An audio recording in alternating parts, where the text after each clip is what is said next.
এই যে দেখুন, আপনি যে গর্তগুলো দেখতে পাচ্ছেন, একটা দুটো তিনটে চারটে পাঁচটা, এই যে গর্তগুলো দেখতে পাচ্ছেন,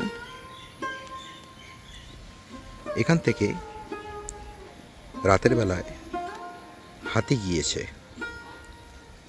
আমাদের গজরাজ। তো যেহেতু মাটিগুলো নরম ছিল, সেতুগুলো দেখুন কি সুন্দর একটা জায়গা বানিয়ে ফেলেছে।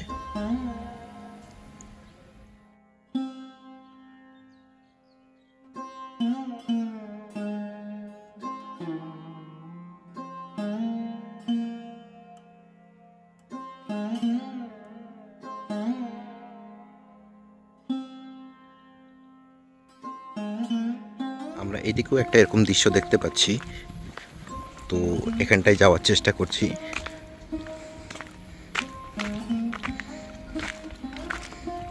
দেখুন, এখান থেকেও গিয়েছে আরেকটি হাতি, এবং মাটিগুলো কেমন হয়ে গেছে আপনারা দেখলেই বুঝতে পারছেন।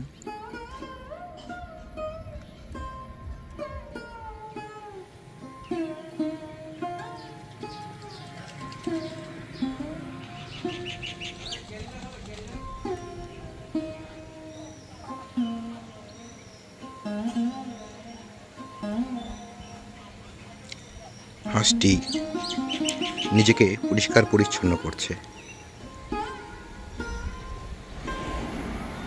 আমি একটু জলবিন্দুগুলো দেখানোর চেষ্টা করছি, কারণ কিছুক্ষণ আগে এক পশলা বৃষ্টি হয়ে গেছে।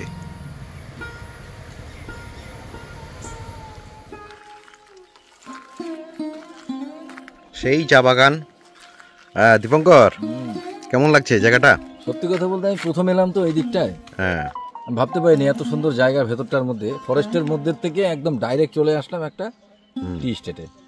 তা টি স্টেটে মানে এটা অ্যাকচুয়ালি মানে অনেকটা মানে কি বলবো, আটিয়াবাড়ি টি স্টেট। আটিয়াবাড়ি টি স্টেট, এবং টি স্টেটটা যথেষ্ট বড় এবং যথেষ্ট সুন্দর, অন্যান্য টি স্টেটের থেকে সুন্দর। এই জায়গাটা আমি এর আগে যখন এসেছিলাম তখন ছিল শীতকাল, তো এখন বর্ষাকাল চলছে এবং রাস্তাটা নতুন তৈরি হচ্ছে, যেটা আমরা আপনাদেরকে দেখালাম। চওড়া করে রাস্তা তৈরি হচ্ছে। তো ভিডিওটা দেখুন, ভিডিওটা সত্যি একটা মানে উত্তরবঙ্গের যে সৌন্দর্যগুলো আছে সেটাকে আমরা তুলে ধরার চেষ্টা করেছি, এবং এটা আলিপুরদুয়ারের খুবই কাছাকাছি, খুবই মানে কাছাকাছি আর কি। এখন আমরা যে জায়গাটায় বের হব সেই জায়গাটা হচ্ছে আপনার গারোপাড়া।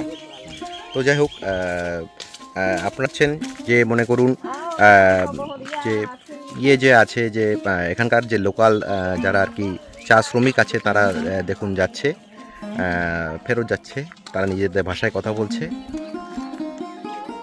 বলতে বলতে তারা চলে গেল। যাই হোক, আপনাদের বিষয়গুলোকে দেখালাম যে এখানকার লোকাল লোকগুলো কেমন হয় এবং চা বাগানটাও কত সুন্দর সেটাও দেখালাম। তো সঙ্গে থাকুন।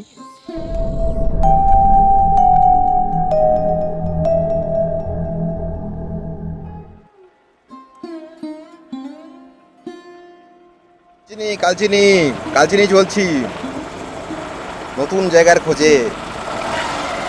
কে দীপঙ্কর? হ্যাঁ, আমরা এখন যাচ্ছি, দেখি কোথায় যাওয়া যায়।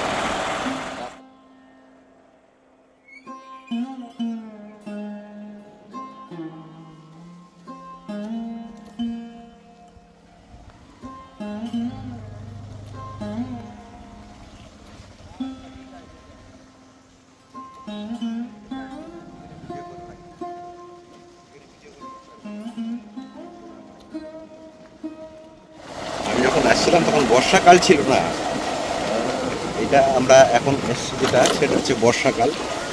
আমরা এখন ডিপ ফরেস্টে আছি, এটা বলা হয় নিমাতি ফরেস্ট, নিমতি। তো মানে এখানকার লোকাল ভাষায় হচ্ছে নিমাতি মানে নিমতি। তো যাই হোক, আমরা কিন্তু একদম ডিপ ফরেস্টে ঢুকে গেছি।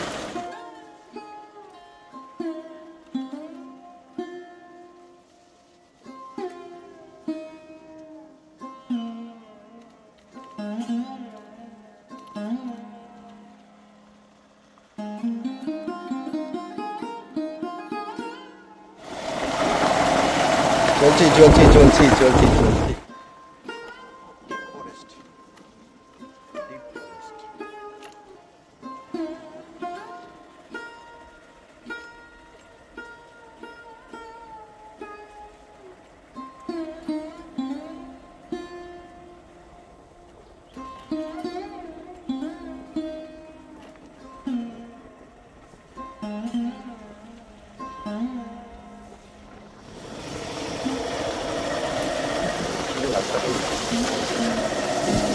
তো আমরা কিছুক্ষণের মধ্যে এই ফরেস্ট থেকে বেরিয়ে যাচ্ছি, একদম লাস্ট পর্যায়ে এসে পৌঁছে গেছি। তো আমরা এখন এই নিমতি ফরেস্ট পার করে আমরা এখন ঢুকবো হচ্ছে গারোপাড়াতে। তো গারোপাড়া থেকে রাজাভাত খাওয়া হয়ে আমরা আমাদের আলিপুরদুয়ার জংশন চলে যাব আমাদের বাড়ির দিকে। তো এরকম একটা জায়গা আপনাদেরকে দেখালাম, তো আপনারা সঙ্গে থাকুন।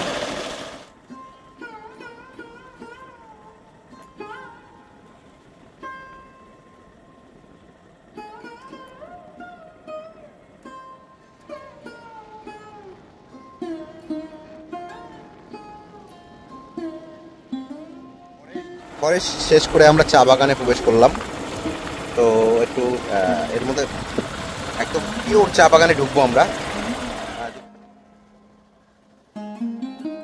এক পাশে চা বাগান, আরেক পাশে ফরেস্ট। রাস্তাটা দেখাবো, রাস্তাটা দেখাচ্ছি, সুন্দর রাস্তা।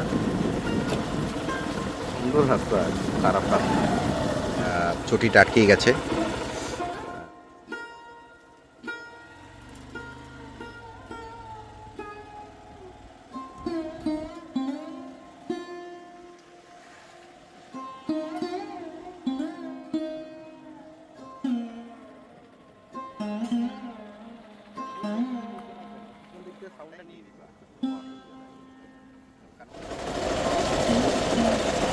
রাস্তাটা নেই, জায়গায় জায়গায় জল জমেছে, আমরা জলের উপর দিয়ে যাচ্ছি। এইবারে একটা আমরা এই দিকটা দিয়ে যাব, এই দিকটা দিয়ে। রাস্তাটা নতুন তৈরি হচ্ছে, এখন রাস্তাটা তৈরি হচ্ছে, তবে রাস্তাটা তৈরি হলে আরও ভালো হবে, আমাদের যাতায়াতের সুবিধা হবে। নিমাতি থেকে চা বাগানে সামনেই কিছু দূর এগোলে আমরা পাবো আটিয়াবাড়ি ফ্যাক্টরি। তো থাকুন আমাদের সঙ্গে, চলুন।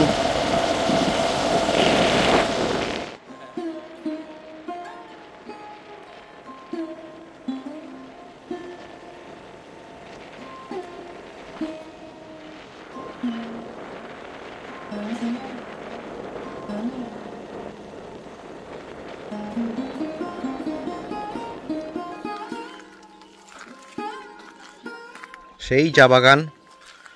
দীপঙ্কর, কেমন লাগছে জায়গাটা?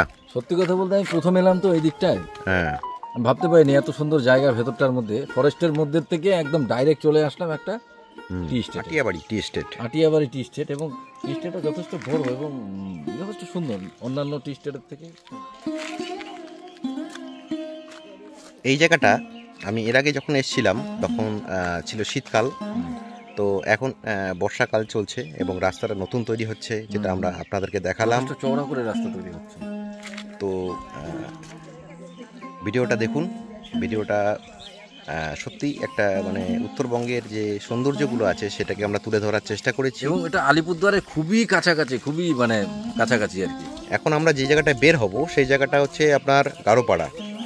তো যাই হোক, যে মনে করুন যে যে আছে যে এখানকার যে লোকাল যারা আর কি চা শ্রমিক আছে তারা দেখুন যাচ্ছে, ফেরত যাচ্ছে, তারা নিজেদের ভাষায় কথা বলছে,